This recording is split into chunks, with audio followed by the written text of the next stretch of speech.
नमस्कार. माझी पाककलामध्ये मी मानसी तुम्हा सर्वांचं खूप खूप स्वागत करते.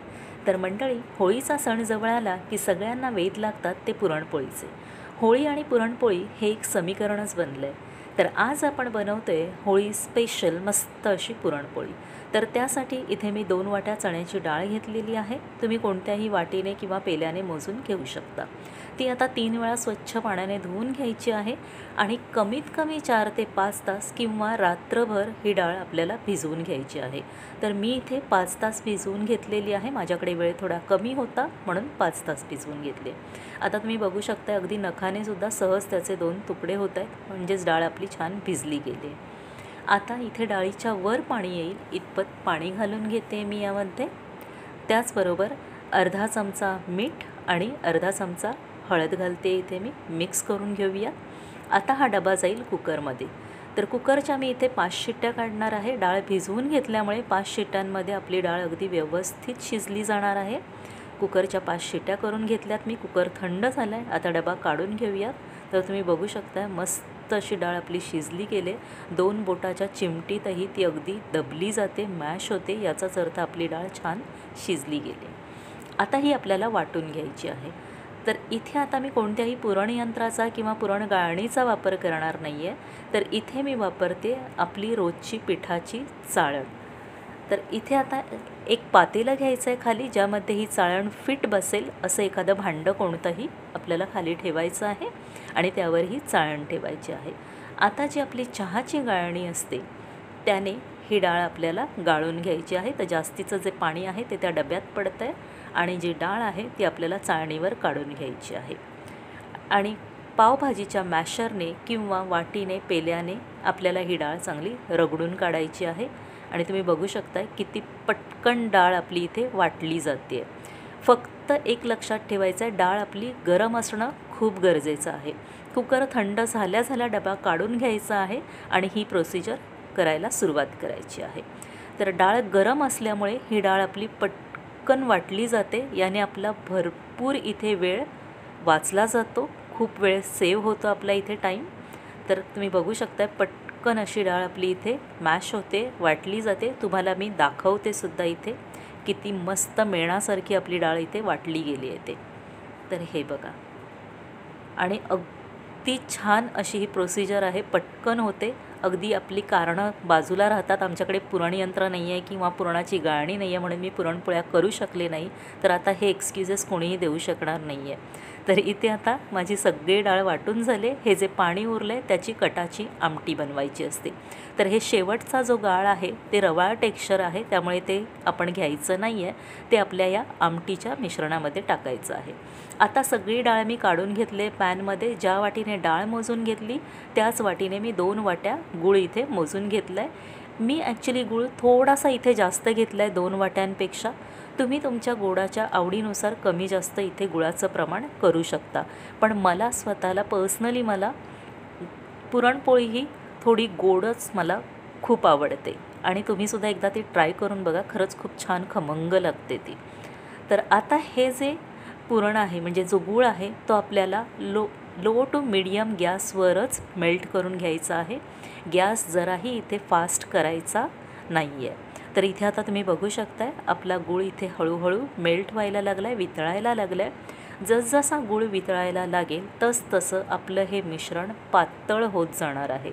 तर इथे आता घाबरण्याची अजिबात गरज नाही. जे कोणी नवशिके असतील त्यांनी घाबरण्याची गरज नाही आहे. त्यांना वाटेल इथे आता आपलं पुरण फसलं गेलं आहे, तर असं काहीही नाही आहे. हा गूळ वितळल्यामुळे ते आपलं पुरण हे पातळ झालेलं आहे. जसजसं आपण हे आळवत जाऊ, घट्ट करत जाऊ, तसं ते आकसलं जाईल. तर तुम्ही बघू शकता 6 ते 7 मिनटात आपलं हे पुरण जे आहे ते आळलं गेलं आहे बऱ्यापैकी.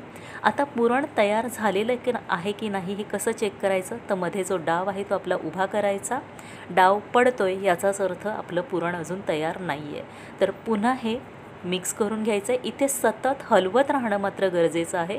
हे सोडून देऊन दुसरं काम करायला जायचं नाही आहे. तर इथे आता तुम्ही बघू शकता पुरणाला इथे व्यवस्थित घट्टपणा आलेला आहे. आता डाव इथे मस्त ऐटीत अगदी मध्यभागी उभा राहिलेला आहे. याचाच अर्थ आपलं पुरण इथे छान तयार झालं आहे. आता हे थोडंसं थंड करून घ्यायचं आहे 5 मिनिटभर आणि मगच इथे पावडरही टाकून घ्यायच्या आहेत. तर इथे 1 चमचा मी वेलची पावडर, 1 चमचा सुंठ पावडर आणि अर्धा चमचा इथे मी जायफळ असं किसून घालते आहे. तुम्ही मोजून घाला, मी अंदाजे इथे घातलेला आहे अर्धा चमचा जायफळ. आता हे व्यवस्थित एकजीव करून घेऊया. मस्त पुरणाला घमघमाट सुटलेला आहे, सुगंध अगदी दरवळते पूर्ण घरामध्ये. तर इथे आपलं छान असं पुरण तयार झालं. एक गुळीसुद्धा करून दाखवते मी. हाताला जराही माझ्या पुरण चिकटत नाही आहे, म्हणजेच आपलं पुरण अगदी छान तयार झालं आहे. आता इथे कणिक भिजवून घ्यायची आहे. त्यासाठी इथे मी अर्धा वाटी मैदा आणि अर्धा वाटी गव्हाचं पीठ घेतलेलं आहे.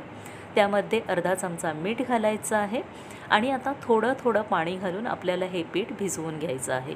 इथे तुम्ही पूर्णपणे मैदा किंवा पूर्णपणे गव्हाचं पीठ देखील वापरू शकता किंवा हे अर्ध अर्ध प्रमाणही वापरू शकता. तर आता इथे हा 6 पिठाचा गोळा आपला तयार करून घ्यायचा आहे. आपल्या रोजच्या कणकेपेक्षा थोडंसं सैलसर असं हे कणिक भिजवायचं आहे. आता इथे अर्धा चमचा तूप लावायचं आहे आणि पुन्हा कणिक छान हे आपलं मळून घ्यायचं आहे पीठ आपलं. हे पीठ आपण जितकं छान मळून घेऊ तितक्याच आपल्या पुरणपोळ्या मस्त खमंग अशा तयार होणार आहेत. तर इथे जवळपास मी एक 5 ते 7 मिनिटं पीठ छान मळून काढलेलं आहे आणि तुम्ही बघू शकता मस्त सैलसर असा गोळा तयार झाला आहे. आता त्यातला एक लिंबा एवढा गोळा मी काढून घेतला आहे आणि त्याला वाटीचा आकार द्यायचा आहे, वाटीसारखं करायचं आहे. आता पिठाच्या गोळ्याच्या दुप्पट इथे आपल्याला पुरणाचा गोळा घ्यायचा आहे.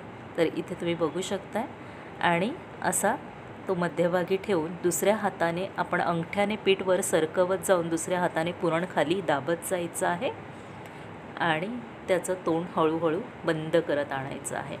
आपण मोदक ज्या पद्धतीने करतो त्याच पद्धतीने, फक्त इथे आपण कळ्या पाडणार नाही आहे. तर अशा प्रकारे गोल फिरवत त्याचं तोंड बंद करून घ्यायचं आहे. एक्स्ट्राचं पीठ काढून घ्यायचं आहे. अशाच प्रकारे इथे मी जवळपास 5 ते 6 गोळे तयार करून घेणार आहे. म्हणजे पोळ्या लाटताना भरभर आपण लाटू शकतो. कारण एक पोळी लाटली की पुन्हा पुरण भरा, गोळा तयार करा. त्यापेक्षा इथे आपण 5 ते 6 गोळे तयार करून घेतले की लाटताना आपल्याला खूप त्याचा फायदा होतो. अशाच प्रकारे मी इथे हे गोळे तयार करून घेते. अगदी सेम प्रोसिजर, हात गोल फिरवत फिरवत दुसऱ्या हाताने दाबत आपल्याला तो गोळा भरून तोंड बंद करत यायचं आहे. त्याचं गोल फिरवून तोंड बंद करून घ्यायचं आहे. एक्स्ट्राचं जे पीठ आहे ते काढून घेणार आहोत आपण. तर इथे आता मी हे सगळे गोळे तयार करून घेतलेले आहेत. आता पोळ्या लाटायला सुरुवात करूया. तर इथे पोळ्या लाटताना आपल्याला मैदा किंवा तांदळाची पिठीच वापरायची आहे, गव्हाचं पीठ अजिबात वापरायचं नाही आहे. तर इथे आता मी हा गोळा घोळवून घेतला आहे मैद्यामध्ये. मी इथे मैदा घेतलेला आहे, माझ्याकडे तांदळाची पिठी आता अवेलेबल नव्हती. आता हा गोळा पिठात घोळवून घेतल्यावर असा हलक्या हाताने दाबून गोल गोल फिरवत तो पसरवून घ्यायचा आहे की जेणेकरून आतलं जे पुरण आहे ते अगदी कडेपर्यंत पसरलं जातं हे. आणि आता लाटून घेऊयात. तर इथे पोळी आपल्याला अगदी जाडही ठेवायची नाही आहे. खूप जाड पोळी असेल तर ती खाताना तितकीशी मजा येत नाही आणि अगदीच तुम्ही पातळ लाटायला गेलात तर पोळी फुटण्याची शक्यता असते. तर इथे आता मी लाटून घेते पोळी. दुसरीकडे मी तवासुद्धा गरम करत ठेवलेला आहे आणि पोळ्या शेकताना गॅस नेहमी मीडियम फ्लेमवरच ठेवून पोळ्या शेकायच्या आहेत. गॅस फास्ट केला तर पोळ्या आपल्या करपू शकतात. तर इथे आता मस्त अशी पोळी माझी लाटून झालेली आहे. तवासुद्धा गरम झाला आहे. तव्यावर घालून घेते पोळी मीही. आणि आता लगेच आपल्याला इथे कालथा लावायचा नाही आहे. पोळीला वर असे बुडबुडे दिसले की मगच ती पलटून घ्यायची आहे. तर इथे आता मी पलटून घेतली आहे पोळी आणि मस्त अशी हळूहळू पोळी आपली वर यायला लागली. टम्म पुरीसारखी इथे पोळी आपली फुगली आहे. आहा, किती छान दिसते बघा. मस्त पुरीसारखी आपली पोळी इथे फुगली गेली आहे. आता ही दोन्ही बाजूने खरपूस अशी आपण भाजून घेणार आहोत. तुम्हाला तेल तूप जे काही आवडत असेल ते लावून घ्यायचं आहे. तर इथे मी तूप लावून घेते आणि दोन्ही बाजूने आता पोळी आपली छान अशी भाजून घेते मी. खरंच खूप सुंदर अशी ही पोळी आपली तयार होते आणि खमंग पूर्ण घरभर सुवास दरवळतोय पोळीचा.